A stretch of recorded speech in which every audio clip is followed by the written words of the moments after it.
congratulations on the win. It was a tough one in the end, but probably my first question to you guys is congratulations on the win, but what was the message at halftime, Shell, to the girls after letting Emily Potter and Annalie Maley have 22 boards between them before in 20 minutes of basketball? The message. Well, look, it goes without keep it in the locker room. Yeah, it goes without saying I was very disappointed about the way we were going about things. So we had a little heart-to-heart, and I thought the girls were great. They came out with some real grunt and some real desire and played like we should be playing. You speak about heart-to-heart at halftime. Tactics, any changes? Because it was a different team. 60-38 in the second half. Yeah. You guys dominated. Well, I don't think we had to change anything, but just about the way we went about things. You know, we're a new team, so it is going to take some time, and you've got to have those experiences. So hopefully that experience showed how we can really play together and move the ball and defend together and do all those sorts of things. So it wasn't so much a tactic change. It was more, I think, of us just approaching it a little different. At times when you had Lauren Jackson and Mercedes Russell on the floor at the same time, you guys looked really potent. Ryan Petrick actually called it bully ball. He said you guys were just bullying him into really good looks. Is that was what you were trying to get out of your offense? Yeah, absolutely. I mean, we've got different teams that we can put out there, and when we do have those teams, that we've got to slow it down and we've got to punch it in and really use that advantage. And when we don't have them, then we can flow and get into it. So it's getting used to that. I mean, not many teams have such size in size to play with, so it does take some time, and I think we're starting to learn that now. Maddie, how's first and foremost, how's the head after the contact with Mila Goodchild in that second quarter, and how's the body feeling after that? Because you did take some really gnarly knocks over the course of the evening. Yeah, it was my jaw's a bit sore, but yeah, that's all right.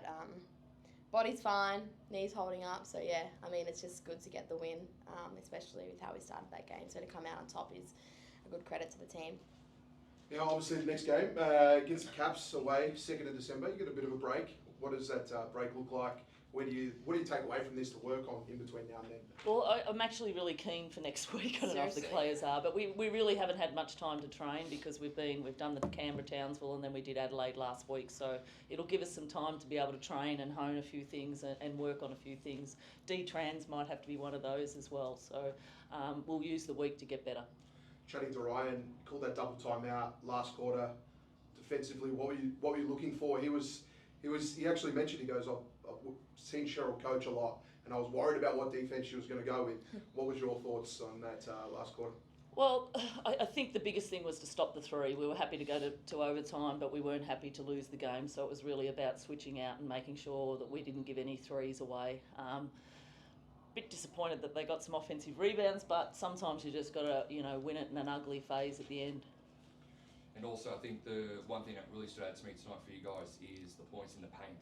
You guys ended up tying 46 apiece with the Perth Lynx. I think what I really liked in that third and fourth quarter was that Laura Jackson and Mercedes Russell and Carly Earns got to sort of really be pushed more so, which is really good because I saw Perth were doing 2-on-1s with one of your bigs, but at least it gave one of the other bigs an opportunity. Were you happy to sort of see that one was being targeted, at least you had a bit more space with like a Russell or even like Carly Earns to get those easy buckets? Yeah, I thought they worked really well together, the bigs, but I think the littles, do we call you littles? Yeah. I think the guards, the guards are starting to figure out, I mean, you can't work with bigs without guards, it's got to be a whole package. So I think that, although they worked really well together, I think the guards need some pats on the back to make sure that we kept going back into that same thing.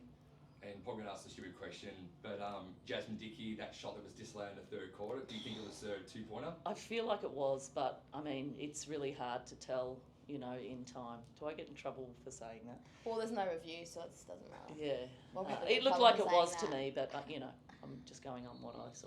Not setting you up here for an answer, but it's hard to tell in the crowd. The technical foul on the bench, what was that? I have no idea. I was confused with that. I have Who no was idea. it? I think they said it was Lauren, but Lauren was actually talking to one of our players on the way off. Okay. So we're a little bit bamboozled about what the tech foul was and what it wasn't. 3 and 2 for the season. I know it's early doors. You haven't had a lot of time to train. You were talking about that. Where do you see yourself for the rest of the season? Oh, look, we've got a few at home now. I think we've got 3 in a row at home, so it's really important that we knuckle down. I mean, we come up against Canberra next and they can beat anyone. Actually, anyone can beat anyone in this league, so I guess it's about trying to take care of some of our home games. Yeah, and then Bendigo at home. So Caps away, then Bendigo at home. That's always a tough one. Even though they've started off 0-4, like you said, anyone can beat anyone. Anyone can. You've got to come to play. We saw that last Saturday night and probably the first half tonight. And finally, you must be very happy with the crowd numbers too. The crowd were in full voice tonight. Just over 2,125 people inside SBC. It's good to see really big crowds for Wednesday nights. Yeah, it is, and Wednesday nights is hard. So, but I'd love to see it completely full. So Yeah. we'd like every seat be taken. But the crowds are great, and hopefully the product's great. So we'll just keep getting better and better. Last one for me, talking about crowd, Maddie, what's it like out on the floor with this crowd in the SBC? You seem to lift in this building. Yeah, definitely. I mean, I have no voice because you got to talk over them. But no, it's amazing. I think to have a crowd like that come out, especially on a Wednesday night, like we said. But I mean, when you're down, you can just feel them behind you the whole time. You make a big shot, you make a good play, like they're right there. And I think that's something that we need to take care of at home. And then that final shot there from Beck Cole. When Beck Cole in the corner, I was watching. I was pretty confident. Where was your confidence level when you saw her with the catch and shoot? Oh, I stood up straight away. I knew it was going Yeah. down. Colin's clutch from the corner. She is clutch. She makes big plays loves when to we make need them. a big play. So yeah, we knew that straight away. And you also must be very happy with the younger players too. Like Nadia Poitch, I thought was phenomenal tonight. Even though she had 4 fouls to her name, but she's really come leaps and bounds over the last 2 seasons for you guys. Yeah, she has. I mean, she's got some development, but she certainly comes, and her length is great for us. Her athleticism, and she'll just get better and better.